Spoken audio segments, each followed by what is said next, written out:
Part 1. Part 1. You will hear part of a telephone conversation between a job seeker and a recruitment agent. First, you have some time to look at questions 1 to 6.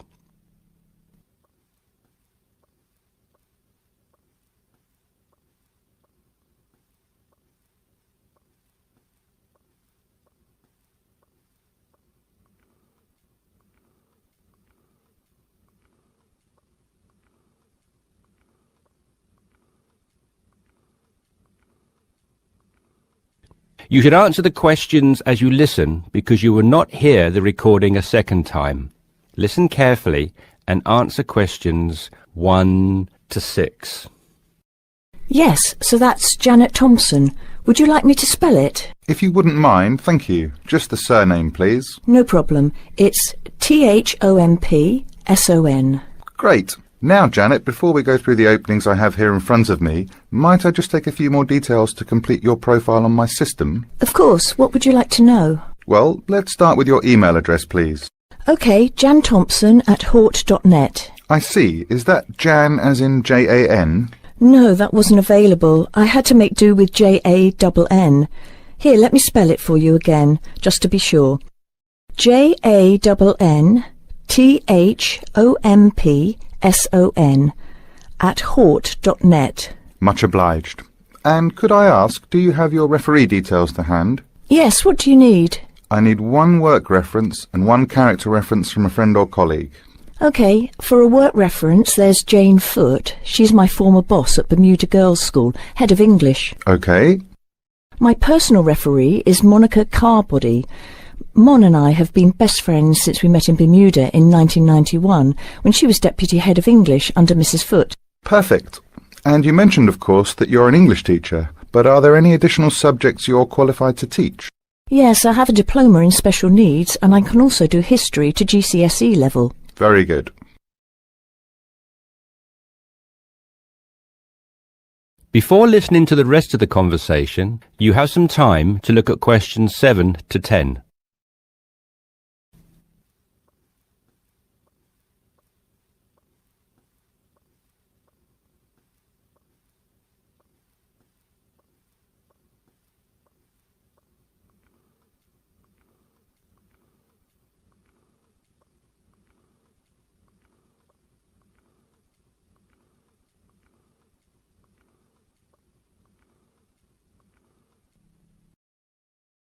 Now listen and answer questions 7 to 10.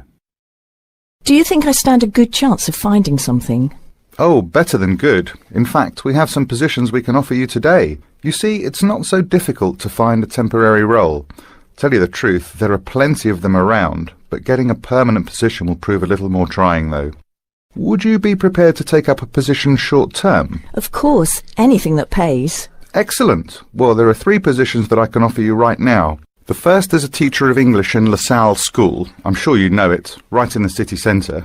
Yes, near where I live, actually. Even better. Well, it's a 6-month contract, and the very attractive thing about this role is that the head of English at LaSalle will, if she's satisfied with your performance after 6 months, offer to make you a permanent member of staff. Wow, that's food for thought. It certainly is, bearing in mind what I said before about how hard it is to find a permanent role. The second position I have to offer you is in a school near Chelsea. It's called the Chelsea Free School. Are you familiar? I can't say that I've heard of it.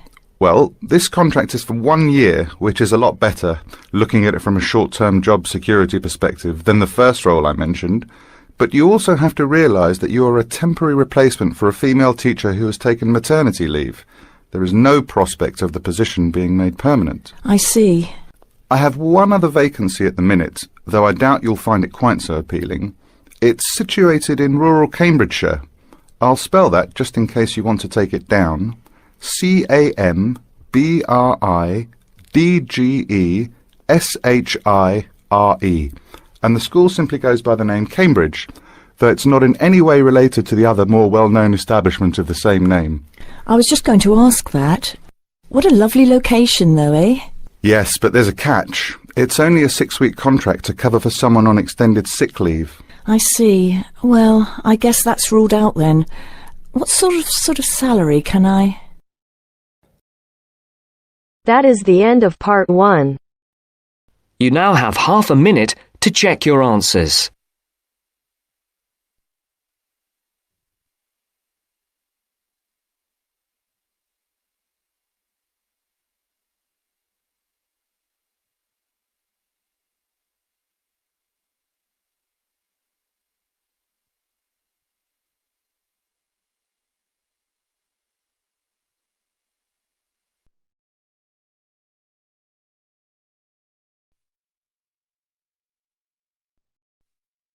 Now turns to part 2. Part 2. Listen to the guided tour commentary and answer questions 11 to 20. You now have some time to read questions 11 to 20 first.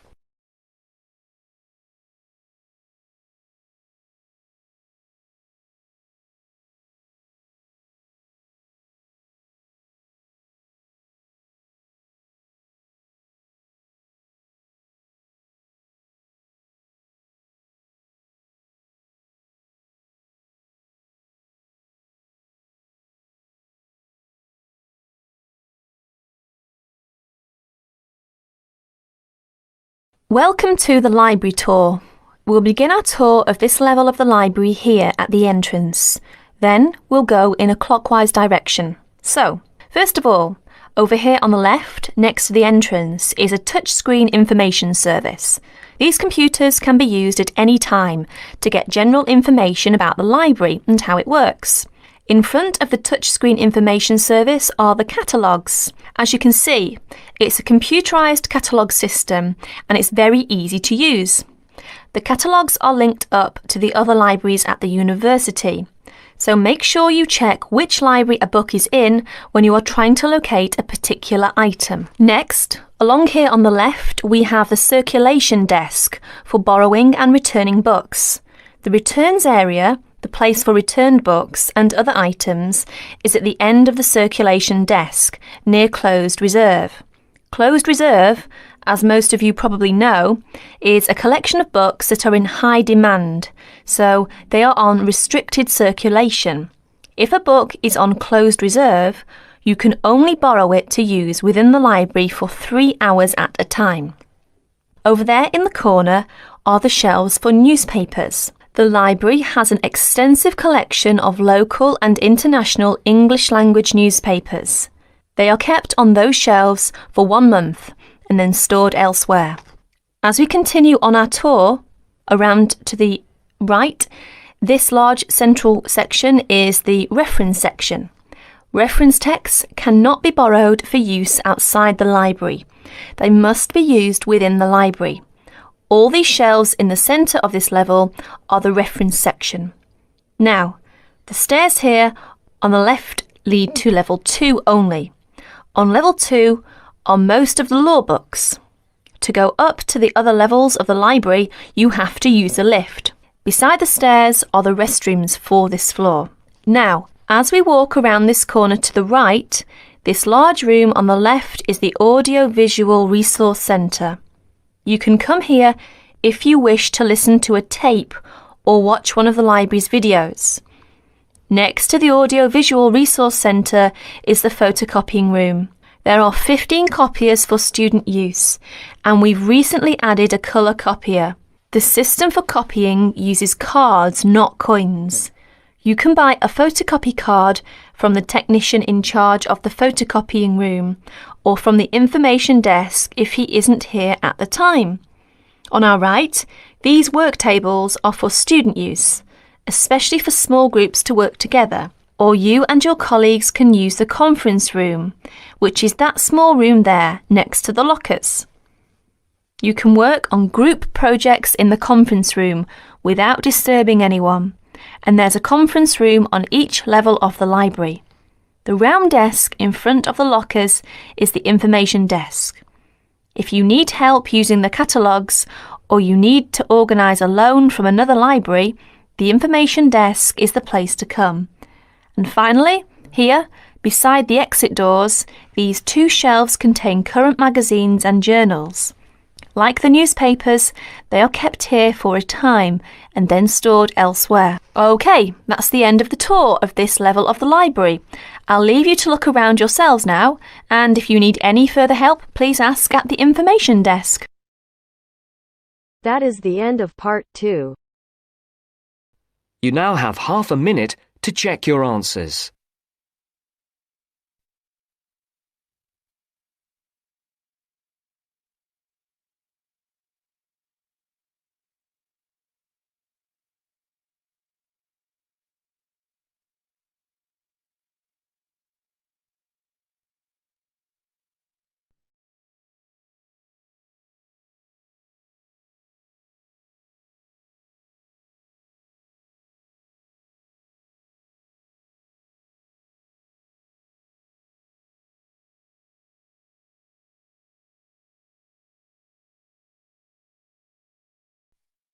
Now turns to part 3.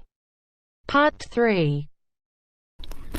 You will hear two business studies students, Evelyn and Mark, preparing for a seminar presentation.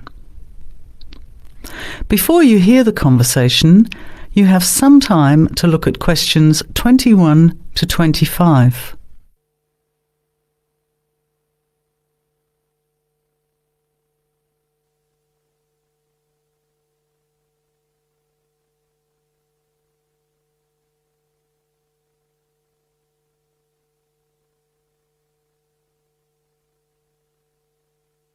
Well, I think the marketing of food would be a good topic. I read a very interesting article the other day about the Canadian food market. I suppose everybody's interested in food, even if it's trying not to eat. Why Canada? I know that's where you come from, but isn't it just all North America, really? No, that's why I thought this article was interesting. Although lots of US companies are well established in Canada, and vice versa, there are still subtle differences between the two markets. It says here, the Canadian market is definitely not a northern clone of the US. I like that. And it says that if you understand these differences, it can have a big impact on successful food marketing. So I know that Canada has a big French-speaking population in Quebec. Is this what they're referring to? Not only French and English speakers, there are many different ethnic groups in Canada. It's really quite multicultural. For example, Toronto has large Asian and Italian populations, and Vancouver's got a large Asian population too. And because Canada's population is small, these groups make quite an impact, introducing new styles of cooking. So you can see lots of unfamiliar vegetables and things in the markets, and new restaurants are opening every day. It's great if you love trying out new foods, as many people do. Which kinds of food are becoming popular? Well, some Asian food, I'd say, has been popular for quite a while, like Chinese. But now, Southeast Asian restaurants are becoming very fashionable. Then there's Mediterranean, of course, such as Greek, Italian, and so on. But Caribbean and Mexican food is really taking off among young people these days. So are the supermarkets starting to stock the ingredients that are needed to prepare these foods at home? You know, all those unusual condiments and sauces. Yes, that's right. It's quite interesting going to the supermarket, isn't it? And noticing how they're introducing sections for foods of different nationalities. You can buy quite exotic products locally these days. The article mentioned that 80% of the Canadian retail market is controlled by 8 major national supermarket chains, so that when they introduce changes, they can happen quite rapidly. OK. Well, how are we going to organise this seminar then? I made some notes on the trends in the Canadian market, about changing tastes, and also patterns for where food is consumed. I thought maybe we could summarize it into a chart or table, and maybe use the overhead projector to present it. Good idea. Maybe I could have a look for similar trends and tastes in Australia and the UK for comparison. Let's have a look at what you found. Before the conversation continues, You have some time to look at questions 26 to 30.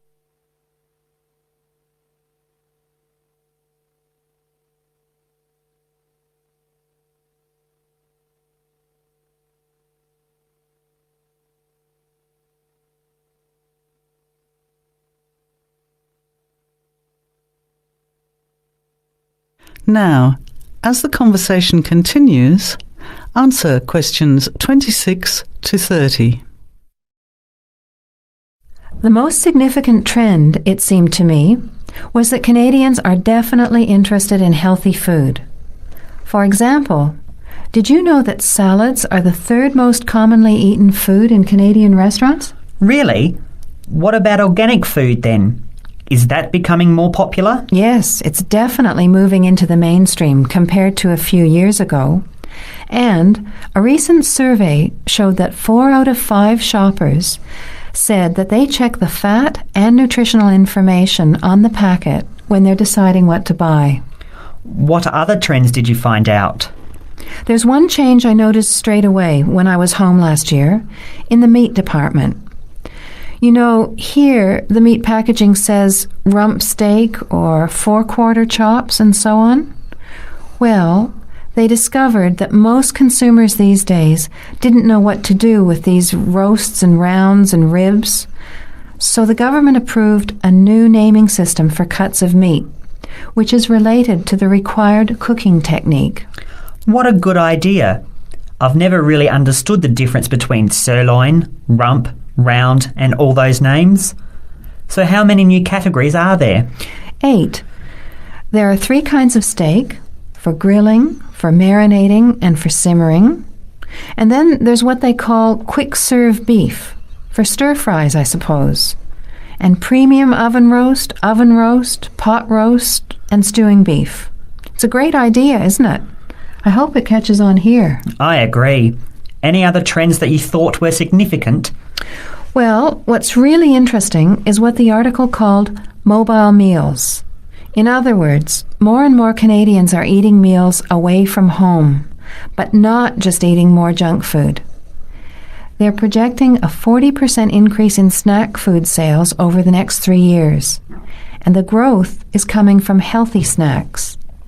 You know, the ones that have less cholesterol and fat, such as muesli bars, health food bars, and those types of products.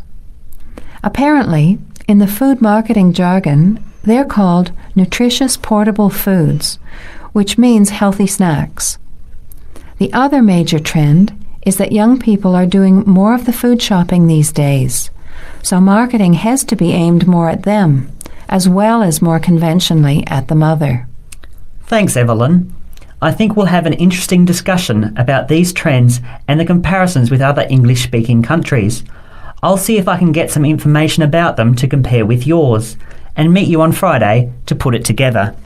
See you then. Bye. That is the end of part 3. You now have half a minute to check your answers.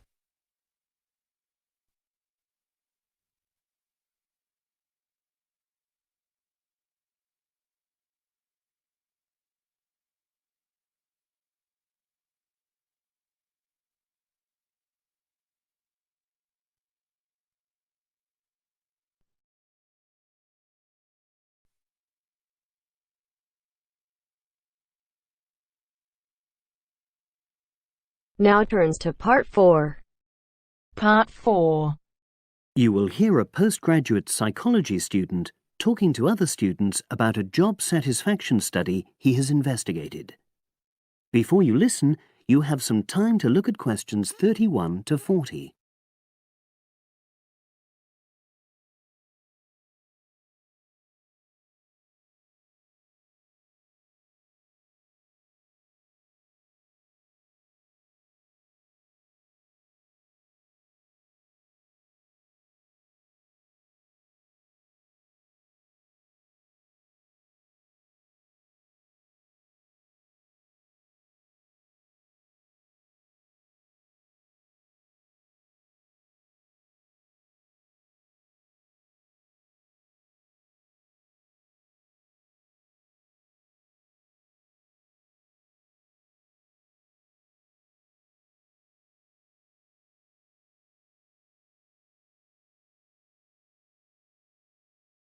Now listen and answer questions 31 to 40. Good morning, everyone. For my presentation today, I'm going to report on an assignment that I did recently. My brief was to analyze the methods used in a small study about job satisfaction, and then to make recommendations for future studies of a similar kind. The study that I looked at had investigated the relationship between differences in gender and differences in working hours and levels of job satisfaction amongst workers. For this purpose, employees at a call center had been asked to complete a questionnaire about their work. I'll summarize the findings of that study briefly now. First of all, female full-time workers reported slightly higher levels of job satisfaction than male full-time workers. Secondly, female part-time workers reported slightly higher levels of satisfaction than female full-time ones did. On the other hand, male part-time workers experienced slightly less job satisfaction than male full-time workers. But although these results seemed interesting and capable of being explained, perhaps the most important thing to mention here is that in statistical terms, they were inconclusive. Personally, I was surprised that the findings hadn't been more definite, because I would have expected to find that men and women, as well as full and part-time workers, would experience different levels of satisfaction. So I then looked more carefully at the methodology employed by the researchers to see where there may have been problems. This is what I found. First of all, the size of the sample was probably too small.